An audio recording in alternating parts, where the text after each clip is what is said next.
Hello friends, welcome to Nila designs. இன்னைக்கு என்ன பார்க்க போறோம் அப்படின்னா, ஒரு ஸ்லீவ்ல வந்து கர்வ் ஷேப் எப்படி பண்றது அப்படின்னு சொல்லி பார்க்கலாம். நம்ம பீகாக் ஃபெதருக்குலாம் கர்வ் போடுவோம் இல்லையா, அதே கர்வ் ஷேப் வந்து பிளவுஸ்ல வெறும் பீட் ஒர்க் எப்படி பண்றது அப்படின்னு சொல்லி பார்க்கலாம். ஸோ பிளவுஸ்ல இந்த பார்ட் ஃபுல்லா நமக்கு கரைப்பகுதி இருக்கு. ஸோ இதை நம்ம டிஸ்டர்ப் பண்ண வேணாம். ஸோ இந்த கரைப்பகுதியை விட்டுட்டு ரிமைனிங் இருக்கிறதுல நான் வந்து என்ன பண்ணியிருக்கேன், சீம் அலவன்ஸ் 1/2 இன்ச் மார்க் பண்ணி வச்சுட்டேன். இங்க வந்து எனக்கு தையலுக்கு தேவையான 1/2 இன்ச் மார்க் பண்ணிட்டு சென்டர் பாயிண்ட் இருக்கு. ஸோ அந்த சென்டருக்கு ஈக்குவலா வந்து நமக்கு பிளவுஸ்ல இந்த சென்டர் பாயிண்ட் எங்கன்னு சொல்லி இந்த இடத்துலயும் நான் கரெக்டா மார்க் பண்ணிக்கிட்டேன். இப்போ நம்ம கர்வ் ஷேப் தான் வரைய போறோம். பீகாக் ஃபெதருக்கு எப்படி கர்வ் வருமோ அந்த கர்வ் ஷேப் தான் நம்ம வரைய போறோம். அதுக்கு நான் என்ன பண்றேன், இந்த மாதிரி வந்து டயாலஜி பிராண்ட் உள்ள ஜரி த்ரெட்டை நான் ரெஃபரன்ஸுக்கு எடுத்துக்கிறேன். ஜரி த்ரெட் இதை ஸோ நான் ரெஃபரன்ஸ் எடுத்துட்டு கரெக்டா அந்த சென்டர் வந்து இந்த கர்வ் வந்து இதுதான் நமக்கு கர்வ் ஷேப், ஒரு செமி சர்க்கிள் ஷேப் தான் நம்ம வரைய போறோம். அப்ப இந்த சென்டர் பாயிண்ட் வந்து கரெக்டா இருக்க மாதிரி வச்சுக்கிட்டு ஒரு செமி சர்க்கிள் கர்வ் வந்து வரைஞ்சுக்கிறோம் நம்ம இனிஷியலா.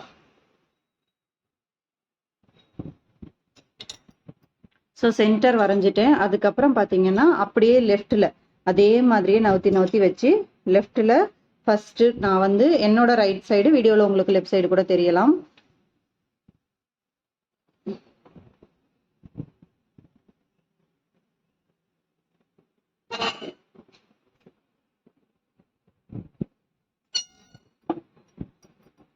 இந்த அளவுக்கு தான் எனக்கு வீடியோ கவர் ஆகுது. ஆல்ரெடி நம்ம வந்து டிப்ஸ்ல இந்த வீடியோ போட்டிருப்போம். ஸோ ரைட் சைடில் இந்த மாதிரி செமி சர்க்கிள் பார்ட் கர்வ் வரைஞ்சிட்டேன். அடுத்து அதே டிஸ்டன்ஸில் லெஃப்ட் சைட்லேயும் நம்ம வரைஞ்சிக்கலாம். நீங்கள் ஸ்டிச்சஸ் போடும்போது அந்த மிஸ்மேட்ச் இருந்ததுன்னா கரெக்டாக அட்ஜஸ்ட் பண்ணி அதுக்கு தகுந்த மாதிரி போடுங்க.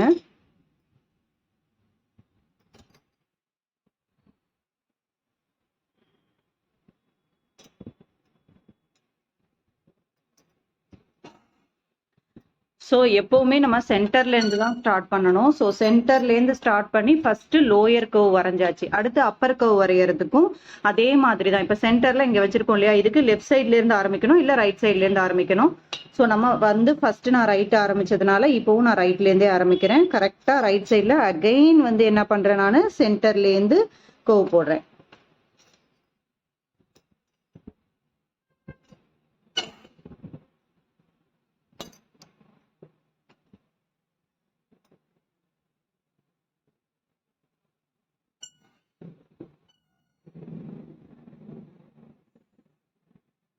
இந்த கர்வ் வந்து எந்த அளவுக்கு உங்களுக்கு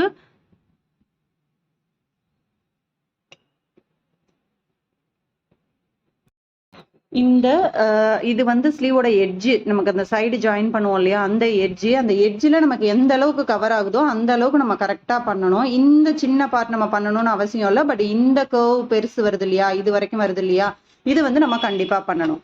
ஸோ அதே மாதிரியே நான் ரைட் சைடும் பார்த்தீங்கன்னா, லெஃப்ட் சைடும் பார்த்தீங்கன்னா அதே மாதிரியே அந்த கர்வ் அகைன்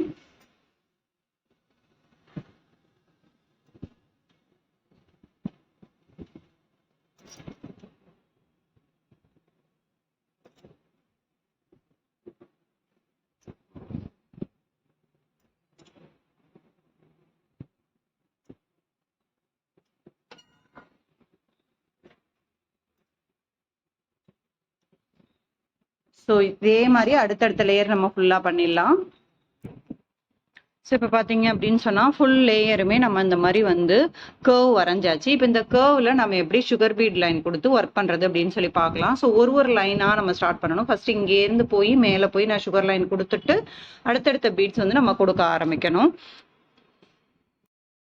ஸோ இப்போ நம்ம ஸ்டார்ட் பண்ணுறது வந்து ஷோல்டர் பார்ட்லேருந்து நம்ம ஸ்டார்ட் பண்ணணும். அதாவது ஸ்லீவ் ஜாயிண்ட் பார்ட்லேருந்து நம்ம ஸ்டார்ட் பண்ணணும். ஸ்லீவோடைய எட்ஜிலேருந்து நம்ம ஸ்டார்ட் பண்ணக்கூடாது. ஏன்னா கர்வ் வரும்போது இப்போ இங்கேருந்து நான் ஸ்டார்ட் பண்ணேன் அப்படின்னு சொன்னாதான் இந்த கர்வ் முடிச்சு 2வது லேயர் நான் வரும்போது இதில் மேலே பேக் ஸ்டிச் நான் போட முடியும்.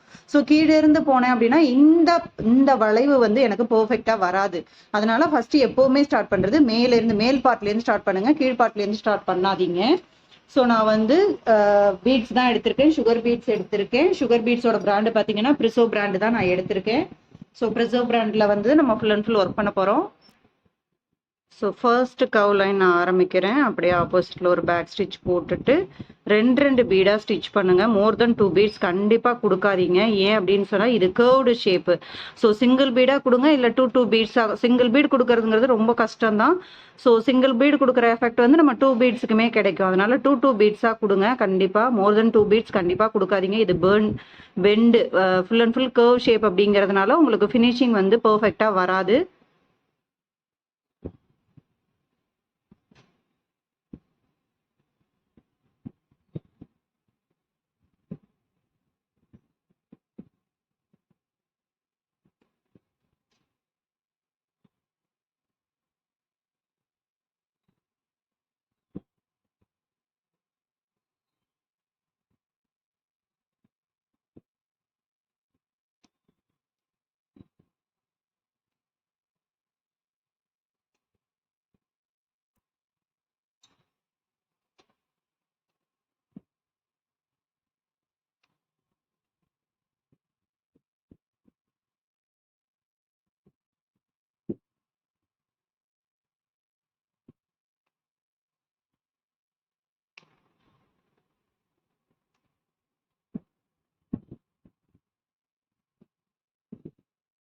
ஸோ இப்போ நான் டேர்ன் பண்ணணும். அதனால அப்படியே ஆப்போசிட்ல ஒரு பேக் ஸ்டிச் போட்டுக்கிறேன்.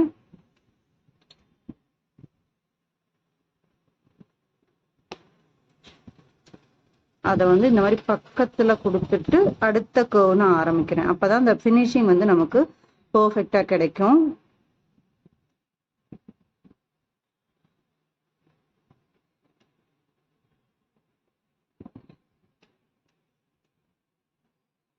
ஸோ இதே மாதிரியே நான் அந்த ஒரு கர்வ் ஃபுல்லா போட்டு முடிச்சிடுறேன். ஸோ இப்போ பார்த்தீங்கன்னா ஃபர்ஸ்ட் லேயர் ஃபுல்லாக ஒரு கர்வ் முடிச்சாச்சு. அடுத்து ரெண்டாவது லேயர் வந்து இங்கே ஆரம்பிக்குது அந்த கர்வு. ஸோ ரெண்டாவது லேயரோட கர்வ் வந்து நமக்கு இங்கேயும் ஆரம்பிக்குது, ப்ளஸ் இந்த எட்ஜில் இருந்தும் நம்ம ரெண்டாவது லேயர் ஸ்டார்ட் பண்ணலாம். ஸோ நான் வந்து ஸ்டார்ட் பண்ணுறது இந்த எட்ஜிலேருந்து ரெண்டாவது லேயர் ஸ்டார்ட் பண்ணுறேன். அப்போ இங்கேருந்து எடுத்து அப்படியே மேல் நோக்கி ஒரு பேக் ஸ்டிச் போட்டுக்கிறேன். போட்டுட்டு ரெண்டு பீடாக நம்ம ஸ்டார்ட் பண்ணிக்கலாம். ஆப்போசிட்டில் நீங்கள் ஸ்டிச் பண்ணும்போது நீடியில் கொஞ்சம் கேர்ஃபுல்லாக ஹேண்டில் பண்ணுங்க. டக்குன்னு த்ரெட்டோ பீடோ கட் ஆக ஆரம்பிச்சிரும். ஸோ இதே மாதிரி இந்த ரெண்டாவது கர்வ் வரைக்கும் நான் போட்டுடுறேன். ஸோ நம்ம ரெண்டாவது லேயர் போட்டுட்டு இருக்கும்போது கரெக்டாக அந்த ஜங்ஷன் வந்து நமக்கு கரெக்டாக ஃபினிஷிங் வரணும். அதில் தான் வந்து நம்மளோட டிசைனோட லுக்கே இருக்குது.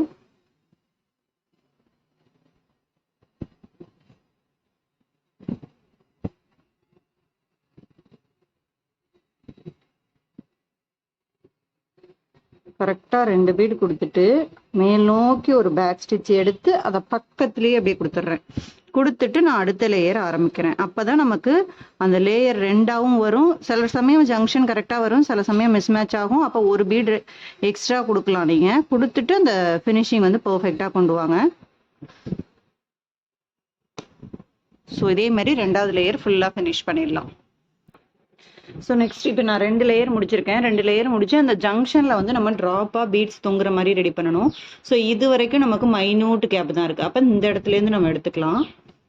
ஸோ ஒரு இடமும் அந்த கேப் எப்படி நமக்கு ஃபில் ஆகுதோ அதுக்கு தகுந்த மாதிரி பிளான் பண்ணிக்கோங்க. ஸோ நான் ஒரு 8 பீட்ஸ் கொடுக்குறேன். கரெக்டாக பாருங்கள். 2 4 6 8. ஏன்னா நம்ம பிளவுஸ்ல ஃப்ரண்ட் அண்ட் பேக்ல 8 பீட்ஸ் கொடுத்துருக்கோம். ஸோ இப்போ இங்கே 8 கொடுத்தீங்கன்னா இந்த ஜங்ஷன் வரைக்குமே கரெக்டாக நமக்கு வரணும். அப்போ நம்ம என்ன பண்ணலாம், இன்னும் 2 பீடு எக்ஸ்ட்ரா கொடுத்துக்கலாம். ஸோ 10 பீட்ஸ் கொடுத்துட்டு அடியில் வந்து எனக்கு என்ன பண்ணுறேன், நம்பர் பீடு வந்து கொடுக்குறேன். நான் நம்பர் 3 பீடு வந்து கொடுக்குறேன். ஸோ நம்ம தோட்டிலெல்லாம் ஜிமிக்கி தொங்கும் இல்லையா, அந்த மாதிரி வந்து ஒரு லைனாக தொங்குற மாதிரி நம்ம கொடுத்துருக்கோம். கொடுத்துட்டு எண்டு நாட் போட்டுக்கலாம். ஸோ ஒரு ஜங்ஷனுக்கும் இதே மாதிரியே நம்ம ஃபாலோ பண்ணிக்கலாம். இப்போ இங்கேருந்து எடுத்து மேல் நோக்கி ஒரு பேக் ஸ்டிச் போட்டுக்கிறேன். ஸோ ஒரு லைன் நீங்கள் கர்வ் முடிக்கும் போதே போட்டுட்டு வந்தீங்கன்னா திரும்ப நீங்கள் த்ரெட்டு உங்களுக்கு வேஸ்ட் ஆகாத இருக்கும், டைமும் சேவ் ஆகும்.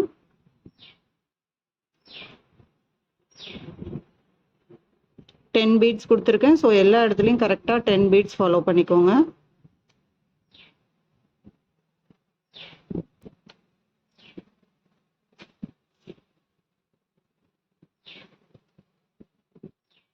எப்பவுமே எண்டு கொடுக்கும்போது ஒரு பேக் ஸ்டிச் போட்டுட்டு எண்டு நாட் போடுங்க. அப்பதான் அவுந்து வராது நம்ம ஸ்டிச் பண்ணும்போது. ஸோ இதே மாதிரியே ஃபுல் பிளவுஸுக்கும் நம்ம ஒர்க் பண்ணி முடிச்சுக்கலாம்.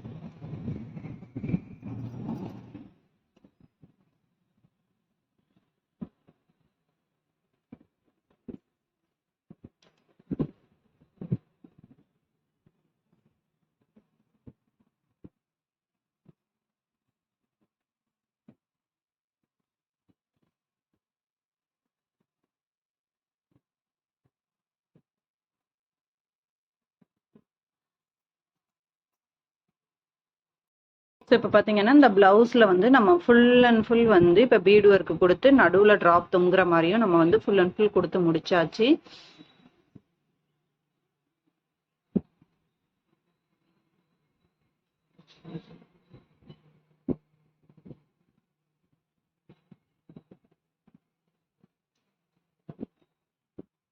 ஸோ இதுக்கப்புறம் என்ன பண்ணலாம் அப்படின்னு சொன்னா, இந்த பீடு வந்து நம்ம ஸ்டிச் பண்ணும்போது டேமேஜ் ஆகாத இருக்கணும். அதனால வந்து அடியில வந்து க்ளூ அப்ளை பண்ணிக்கலாம்.